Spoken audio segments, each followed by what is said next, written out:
كان زمان ايام الرخص الناس بتشتري الجبنة من البقال. كان البقال ما عندوش حضارة وبيلف الجبنة في ورقة جورنال. سيد افندي ياكل الجبنة ويقرا الورقة اللي كانت فيها الجبنة. بعد سيد افندي ما كل جبنة بقى مثقف. من يوميها حب الثقافة، لقى طعمها زي طعم الجبنة البيضة، من غيرها الدنيا مش حلوة. ما علينا. سيد افندي بعد ما بقى مثقف بقت له افكار مختلفة. مراته بتقول له مرة: ايه رأيك في خالتي يا سيد؟ قال لها: لسانها زي السكر. قالت له: يعني ايه؟ قال لها: يعني لسانها حلو لكن مؤذي.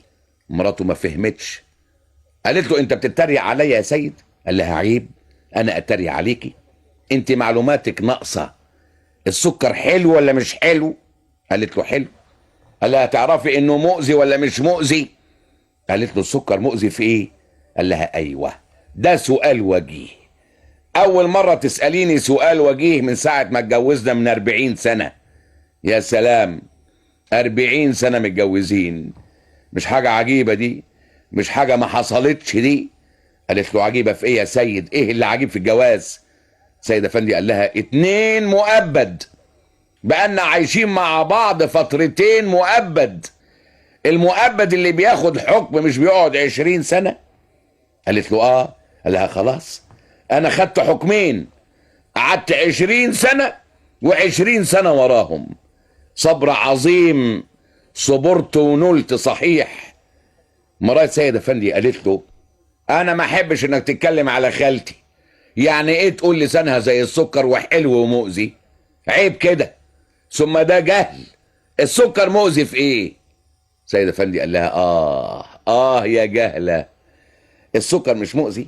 انت مش مثقفة، ما بتقريش، لكن انا بقرا، انا مثقف.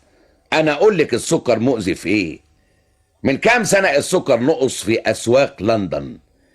طلعت الجرايد تاني يوم الصبح وهي بتهني الناس على نقص السكر. قالت لهم: كويس قوي ان دي فرصة نريح جسمنا من السكر اللي بناكله طول النهار مع الشاي.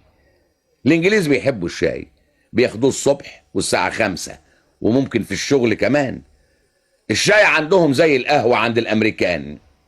السكر مع الشاي بيضر الجسم، السكر لوحده بيضر الجسم. اكل الحلويات اللي مليانة سكر وسمن بتضر الجسم. اثر السكر على مرض السكر معروف، اثر السكر على الاسنان معروف، اثره على تصلب الشرايين مفهوم.